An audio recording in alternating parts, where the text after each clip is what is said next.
Good morning. KD college की online class में आपका स्वागत है। कल हम भारत का अक्षांशीय विस्तार और देशांतरीय विस्तार के बारे में जानकारी प्राप्त करे थे। आज हम भारत की स्थिति और उसके विस्तार, उसकी अक्षांशीय स्थिति, उसकी देशांतरीय स्थिति के बारे में जानकारी प्राप्त करेंगे। तो सबसे पहला हमारा जो टॉपिक होगा वो भारत की स्थिति।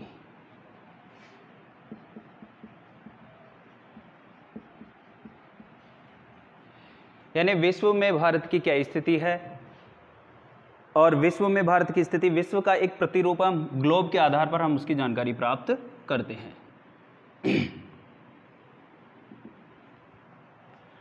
अब भारत की स्थिति को हम दो तरीके से, एक तो अक्षांशीय दृष्टि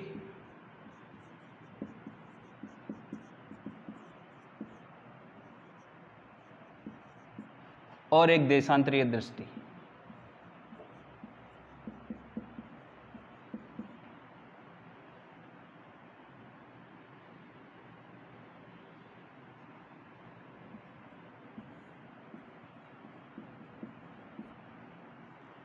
भारत की स्थिति अक्षांशीय दृष्टि के आधार पर और देशांतरीय दृष्टि के आधार पर हम देखेंगे। अक्षांशीय दृष्टि के आधार पर हम देखते हैं कि जैसे ये ग्लोब है, ग्लोब एक पृथ्वी का प्रतिरूप है। बीच में से एक 0 डिग्री अक्षांश रेखा पृथ्वी को दो भागों में विभाजित करती है, और ऊपर वाला भाग उत्तरी गोलार्ध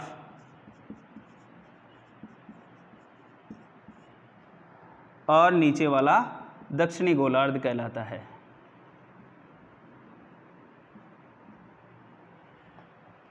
अक्षांशीय दृष्टि यानी अक्षांश रेखा के बारे में हमने कल पढ़ा था कि अक्षांश रेखा किसे कहते हैं।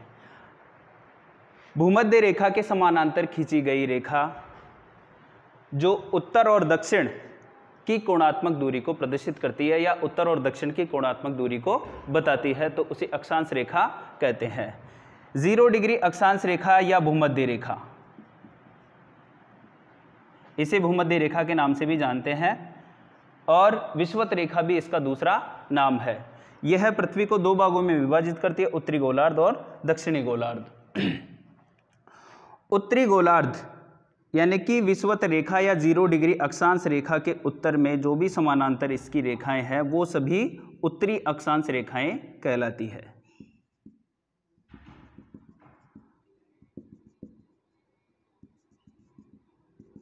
ये सभी उत्तरी अक्षांश रेखाएं हैं।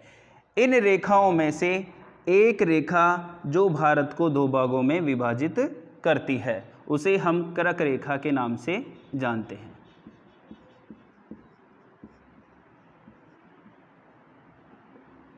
इसका दूसरा नाम 23.5 डिग्री उत्तरी अक्षांश रेखा है।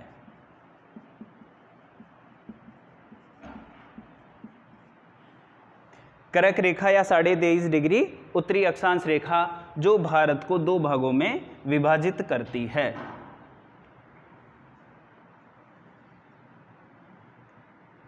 ये कर्क रेखा है जो भारत को कितने भागों में विभाजित कर रही है? दो भागों में। इसका मतलब यह है कि भारत पृथ्वी की कौन सी स्थिति में है, यानी उत्तरी गोलार्ध में स्थित है।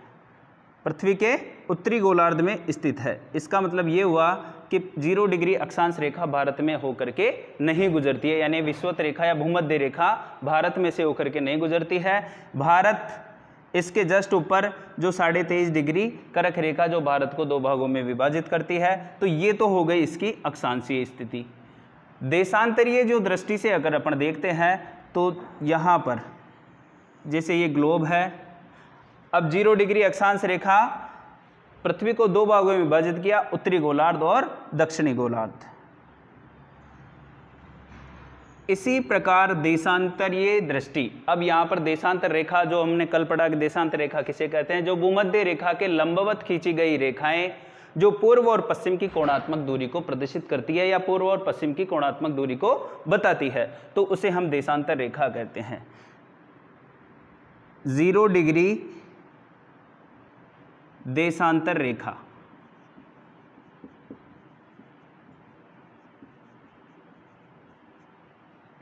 0 डिग्री देशांतर रेखा, इसका दूसरा नाम है ग्रीनविच रेखा।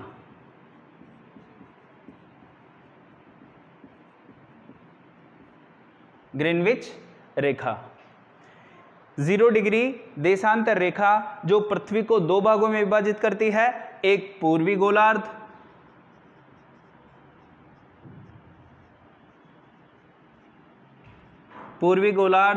और एक पश्चिमी गोलार्ध।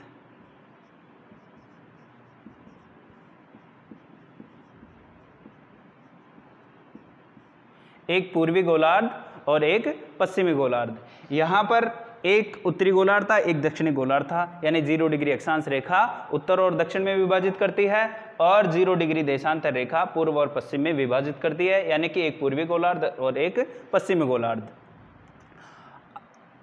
इसी प्रकार 0 डिग्री देशांतर रेखा यह विश्व की समय मानक रेखा है, यानी इसके आधार पर विश्व का समय निर्धारित किया जाता है। तो इसी प्रकार प्रत्येक देश की अपनी अलग अलग मानक या समय रेखा होती है। जो भारत की 82.5 डिग्री पूर्वी देशांतर रेखा, भारत की 82.5 डिग्री पूर्वी देशांतर रेखा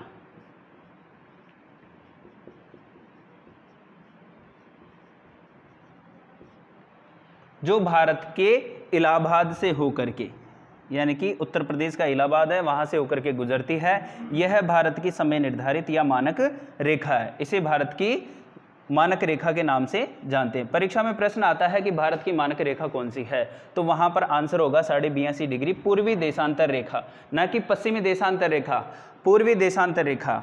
इसका मतलब भारत क्या है, 0 डिग्री देशांतर रेखा भी भारत से होकर के नहीं गुजरती है और 0 डिग्री अक्षांश रेखा भी भारत से होकर के नहीं गुजरती है। इसका मतलब भारत पृथ्वी के, अब इन दोनों का जो मिश्रण देखेंगे तो भारत पृथ्वी या भारत विश्व या भारत ग्लोब पर, यानी कि भारत की ग्लोब पर क्या स्थिति है या भारत की पृथ्वी पर क्या स्थिति है। 0 डिग्री अक्षांश रेखा, 0 डिग्री देशांतर रेखा।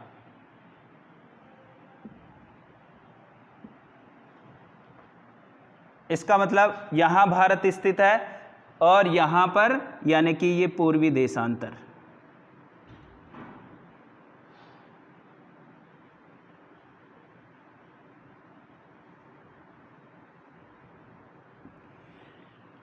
यानी भारत देशांतरीय विस्तार तो इस प्रकार है और अक्षांशीय विस्तार इस प्रकार है। इन दोनों का अगर मिश्रण देखते हैं तो यह उत्तर और यह पूर्व, तो भारत की स्थिति यहां पर आती है।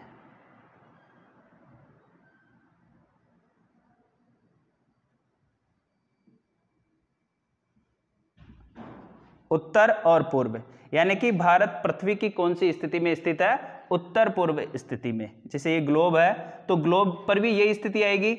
ये जो ग्लोब है, ये ग्लोब हुआ और ग्लोब में भारत की जो स्थिति है वो क्या है, उत्तर पूर्व दिशा में। यानी कि ग्लोब में या विश्व में या पृथ्वी पर भारत की क्या स्थिति है, उत्तर पूर्व दिशा में भारत स्थित है। अब भारत में से होकर के केवल एक जो रेखा है वो कर्क रेखा जो भारत से होकर के गुजरती है, 23.5 डिग्री उत्तरी अक्षांश रेखा।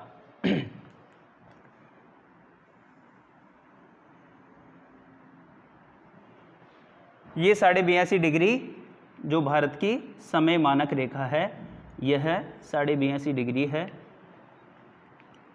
पूर्वी देशांतर रेखा।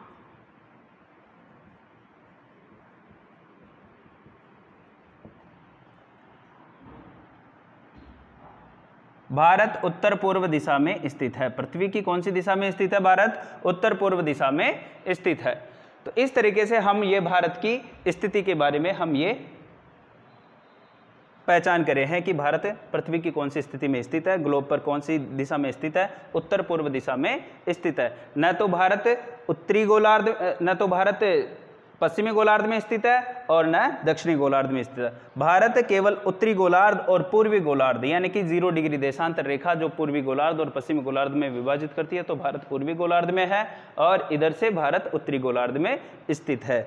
भारत से होकर के केवल पूर्वी देशांतर रेखाएं गुजरती है और उत्तरी अक्षांश रेखाएं गुजरती है, न कि पश्चिमी देशांतर रेखाएं और दक्षिणी अक्षांश रेखाएं।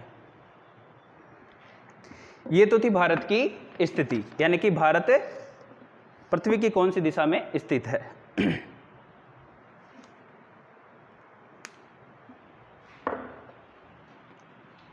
अब देखते हैं भारत का विस्तार।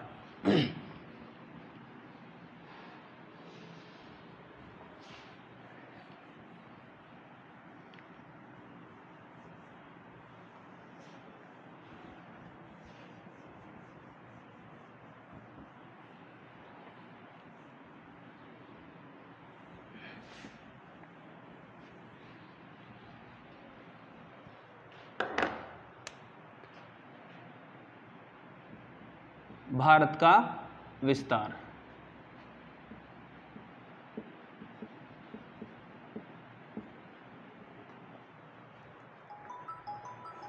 भारत का विस्तार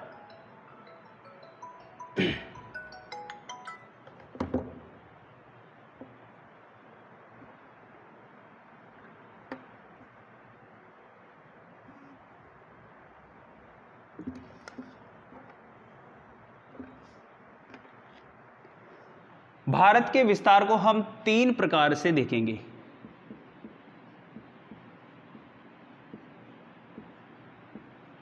यानी भारत के विस्तार को 3 भागों में बांटा गया है। भारत का विस्तार 3 प्रकार से हम देखेंगे, 3 प्रकार से उसका अध्ययन करेंगे।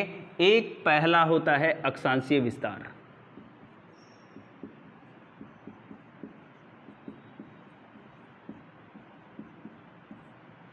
दूसरा देशांतरीय विस्तार,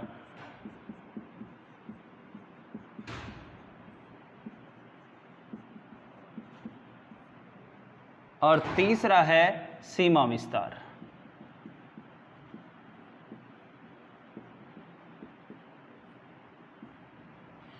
यानी पृथ्वी पर भारत की अक्षांशीय स्थिति या अक्षांशीय विस्तार कितना है, देशांतरीय विस्तार कितना है और सीमा विस्तार कितना है। हमने ये पिछली कक्षा में पढ़ा था।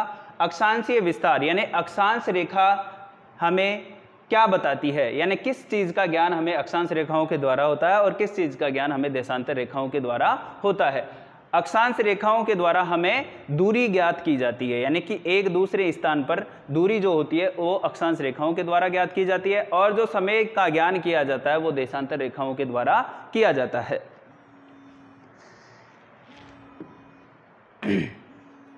सबसे पहले हम अक्षांशीय विस्तार के बारे में देखेंगे। अक्षांशीय विस्तार, भारत का अक्षांशीय विस्तार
भारत का जो अक्षांशीय विस्तार है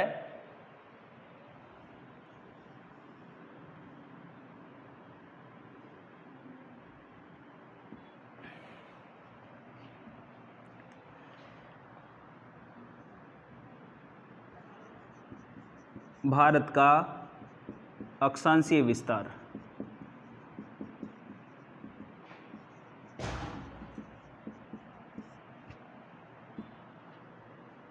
8 डिग्री 4 मिनट से 8 डिग्री 4 मिनट उत्तरी अक्षांश से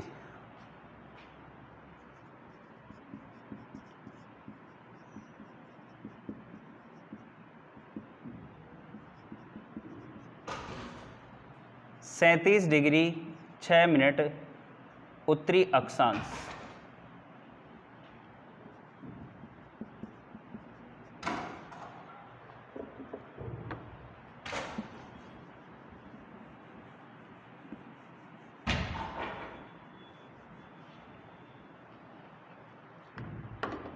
8 डिग्री 4 मिनट उत्तरी अक्षांश से 37 डिग्री 6 मिनट उत्तरी अक्षांश के बीच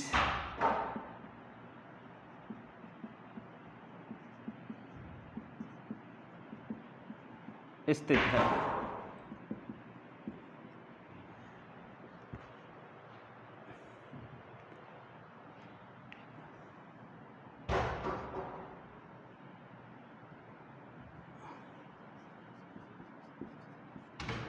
भारत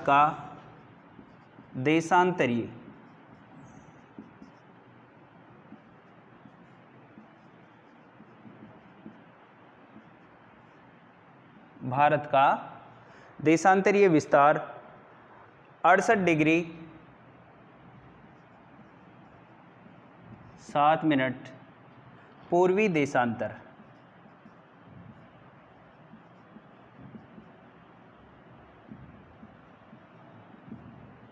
68 डिग्री 7 मिनट पूर्वी देशांतर से 97 डिग्री 25 मिनट पूर्वी देशांतर के बीच स्थित है।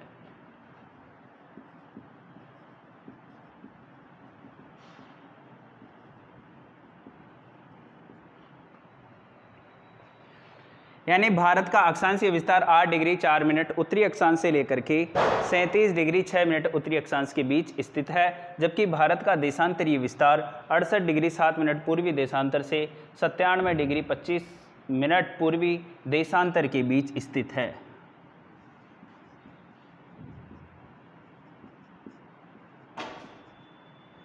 पूर्वी देशांतर के बीच स्थित है। ये तो भारत का अक्षांशीय और देशांतरीय विस्तार हो गया।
आठ डिग्री 4 मिनट से 37 डिग्री 6 मिनट, यानी ये अक्षांश रेखा, यानी 37 डिग्री 6 मिनट जो अक्षांश रेखा है वो भारत के उत्तर से होकर के गुजरती है, और 8 डिग्री 4 मिनट जो उत्तरी अक्षांश रेखा है वो भारत के दक्षिण से होकर के गुजरती है।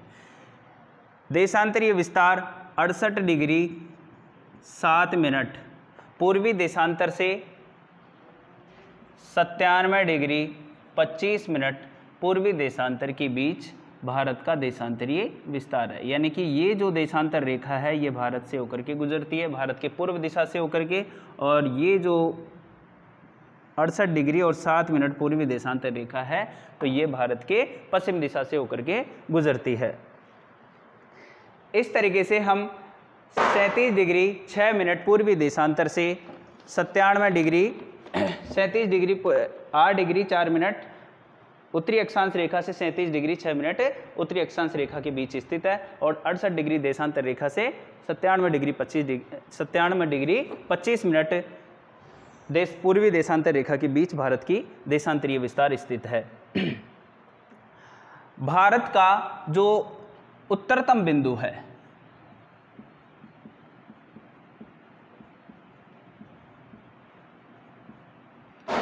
इसे हम इंद्राकोल के नाम से जानते हैं।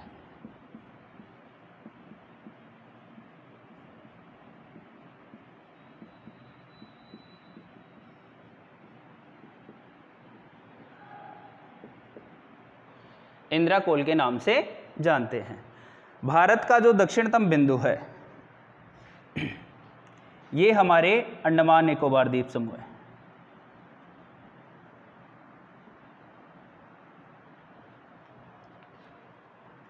ये लक्षद्वीप,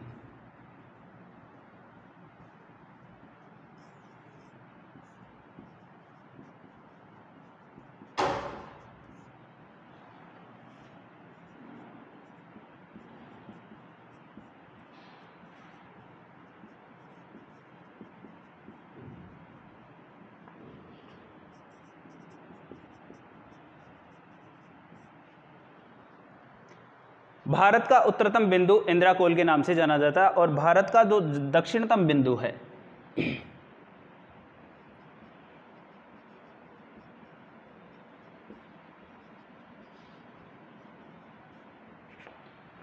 दक्षिणतम बिंदु इंदिरा पॉइंट,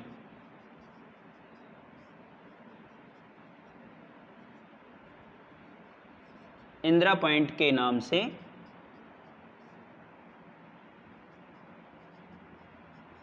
जाना जाता है।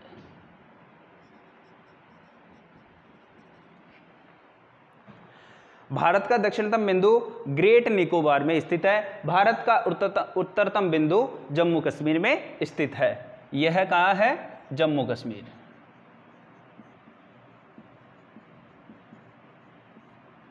और यह इंदिरा पॉइंट दक्षिणतम बिंदु ग्रेट निकोबार।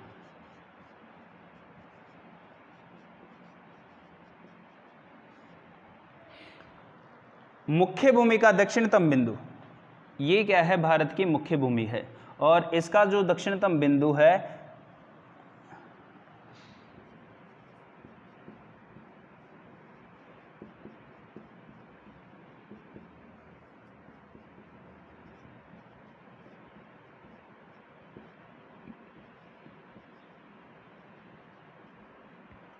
बिंदु कन्याकुमारी।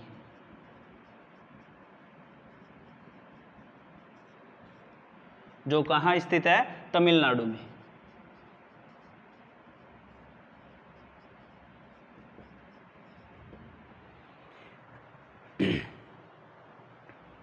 भारत का सबसे पूर्वी स्थान, पूर्वी बिंदु,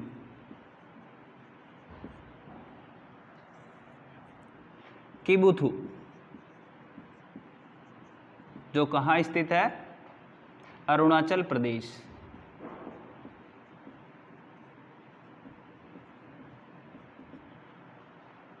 भारत का सबसे पश्चिमी भाग यानी पश्चिमी स्थान, पश्चिमी बिंदु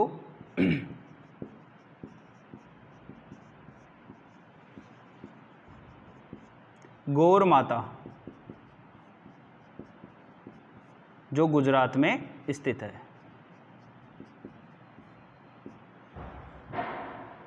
यानी भारत का विस्तार यानी अक्षांशीय विस्तार, देशांतरीय विस्तार, भारत का उत्तरतम बिंदु, भारत का दक्षिणतम बिंदु, भारत की मुख्य भूमि का दक्षिणतम बिंदु और भारत का पूर्वी बिंदु और भारत का पश्चिमी बिंदु, ये सारे भारत के विस्तार में हम आज देख रहे हैं। यानी कि 37 डिग्री 8 डिग्री 4 मिनट से 37 डिग्री 6 मिनट तक तो इसका अक्षांशीय विस्तार है। 68 डिग्री 7 मिनट से लेकर के 97 डिग्री 25 मिनट पूर्वी देशांतर इसका देशांतरीय विस्तार है। इसका उत्तरतम बिंदु जम्मू कश्मीर में स्थित है, इसे हम इंदिरा कोल के नाम से जानते हैं। और दक्षिणतम बिंदु ग्रेट निकोबार यानी अंडमान निकोबार का एक द्वीप है ग्रेट निकोबार, उसमें दक्षिणतम बिंदु स्थित है, इसे हम इंदिरा पॉइंट के नाम से जानते हैं। इसके बाद में हम पूर्व और पश्चिम की भी जो देखते हैं तो पूर्व दिशा में जो सबसे पूर्वी बिंदु है वो किबुथु है, जो कहाँ स्थित है? अरुणाचल प्रदेश में स्थित है। और पश्चिमी भाग का जो सब पश्चिमी बिंदु है वो गौर माता है, जो गुजरात में स्थित है। इसके बाद में हमारे सामने एक सवाल आता है कि भारत की उत्तर और दक्षिण यानी कि उत्तर से दक्षिण की लंबाई कितनी है?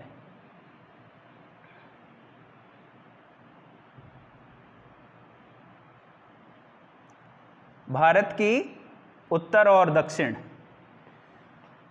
भारत की उत्तर और दक्षिण की लंबाई 3214 किलोमीटर है।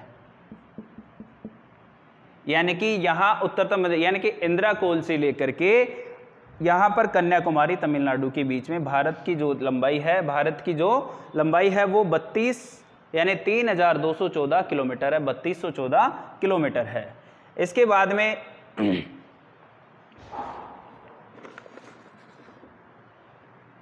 पूर्व से पश्चिम की लंबाई यानी किबुथु से लेकर के गौरमाता गुजरात यानी ये जो लंबाई है वो है कितनी, 2933। किलोमीटर।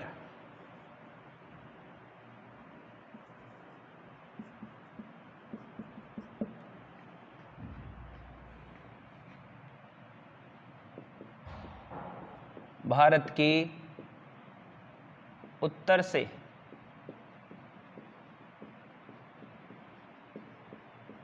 दक्षिण की लंबाई 3214 किलोमीटर।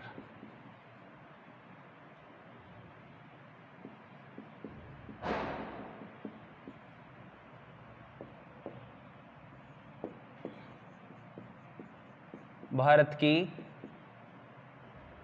पूर्व से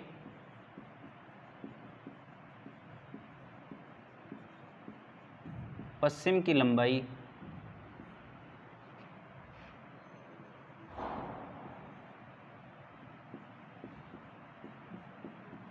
2900 किलोमीटर। ये तो हमारा अक्षांशीय विस्तार और देशांतरीय विस्तार हो गया। इसके बाद में हम देखते हैं कि हमने भारत के विस्तार को 3 भागों में बांटा था, एक तो अक्षांशीय विस्तार, एक देशांतरीय विस्तार और एक सीमा विस्तार। अब हमारे सामने एक सीमा विस्तार है। तीसरा जो पॉइंट है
सीमा विस्तार।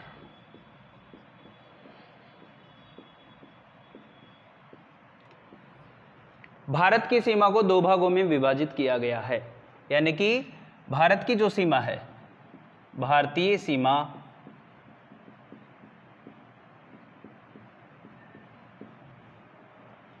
सीमा के 2 भाग,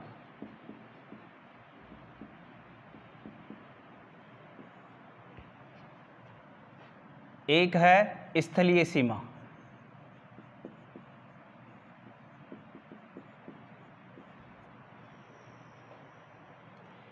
एक है तटीय सीमा।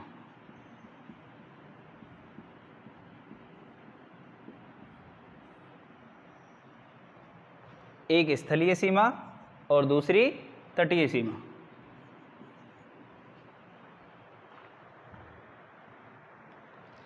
तटीय सीमा को 2 भागों में विभाजित किया गया है, एक तो मुख्य भूमि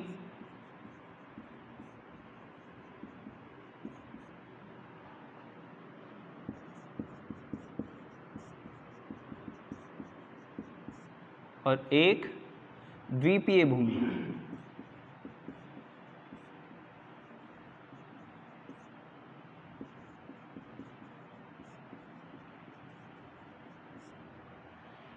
एक मुख्य भूमि और एक द्वीपीय भूमि। भारत की स्थलीय सीमा की कुल लंबाई 15,200 किलोमीटर है। भारत की स्थलीय सीमा की कुल लंबाई 15,200 किलोमीटर है, जो गुजरात से शुरू होकर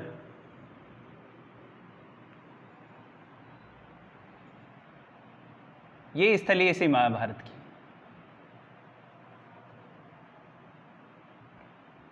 जैसे जैसे मेरा मार्कर चल रहा है वैसे वैसे ये स्थलीय सीमा, और अंत में जाकर के ये पश्चिम बंगाल तक जाती है।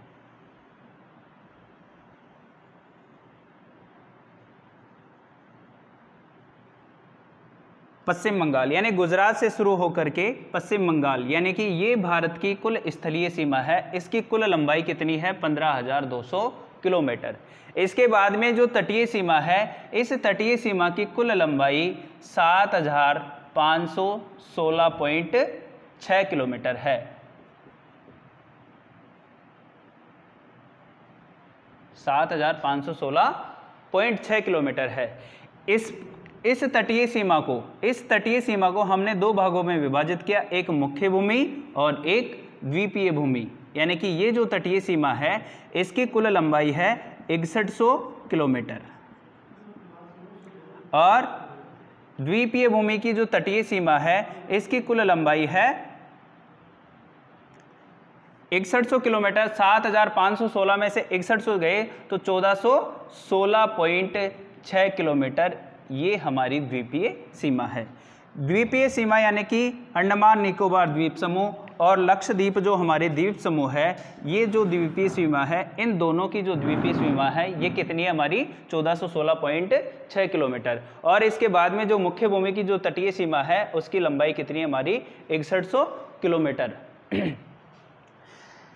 अंडमान लक्षद्वीप यानी कि जो हमारे द्वीप समूह है लक्षद्वीप और अंडमान निकोबार द्वीप समूह है, इनका जो तटीय सीमा, इनकी जो सीमा है उनको भी हम तटीय सीमा में ही काउंटिंग करते हैं। तो इस तरीके से हमारी भारतीय जो तटीय सीमा है, भारत की जो तटीय सीमा है वो कितनी हो गई? टोटल 7,516, और स्थलीय सीमा कितनी हो गई? 15,200। तो भारत की कुल सीमा कितनी हो गई? 22,716.6 किलोमीटर। यानी भारत की कुल सीमा कितनी है? 22,716.6 किलोमीटर। तटीय सीमा हम यहाँ गुजरात से स्टार्ट होती है हमारी तटीय सीमा, जो गुजरात से होते हुए महाराष्ट्र, और महाराष्ट्र गोवा, गोवा के बाद में कर्नाटक, कर्नाटक के बाद में केरल, केरल के बाद में तमिलनाडु, तमिलनाडु के बाद में आंध्र प्रदेश, आंध्र प्रदेश से उड़ीसा होती हुई पश्चिम बंगाल तक ये हमारी तटीय सीमा है। अब ये जो तटीय सीमा है ये कौन सी तटीय सीमा है? मुख्य भूमि तटीय सीमा है। और हमारा जो लक्षद्वीप और अंडमान निकोबार द्वीप समूह है, ये तटीय सीमा कौन सी है? द्वीपीय भूमि की तटीय सीमा है, जो 1416.6 किलोमीटर है, और ये 6100 किलोमीटर है, 6100 किलोमीटर है जो हमारी मुख्य भूमि की तटीय सीमा है। इसके बाद में हमारे आसपास भी कई सारे क्षेत्र हैं। ये जो समुद्र का जो क्षेत्र है, जो व्यापार की दृष्टि से बहुत इंपॉर्टेंट है। भारत बिल्कुल हिंद महासागर के केंद्र में स्थित है।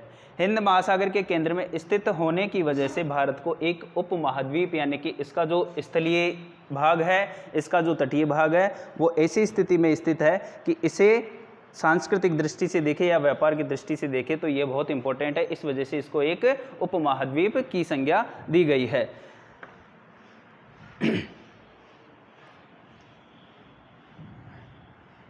लक्षद्वीप और ये अंडमान निकोबार द्वीप समूह। हमारा जो दक्षिणतम बिंदु है, ये दक्षिणतम बिंदु यानी मुख्य भूमि का जो दक्षिणतम बिंदु था वो 8 डिग्री 4 मिनट अक्षांश रेखा पर स्थित था, जबकि यह 6 डिग्री 45 मिनट अक्षांश रेखा पर स्थित है। यानी कि हमारा जो दक्षिणतम बिंदु है उसकी जो अक्षांश रेखा है वो है 6 डिग्री 45 मिनट अक्षांश रेखा, और जो मुख्य भूमि है इसकी जो अक्षांश रेखा है वो 8 डिग्री 4 मिनट अक्षांश रेखा है। तो यानी कि दक्षिणतम, अगर परीक्षा में प्रश्न आ जाए भारत का दक्षिणतम बिंदु कौन सी अक्षांश रेखा पर स्थित है, तो 6 डिग्री 45 मिनट, और मुख्य भूमि है वो 8 डिग्री 4 मिनट अक्षांश रेखा पर स्थित है। आज की क्लास यही, नेक्स्ट टॉपिक कल करेंगे फिर।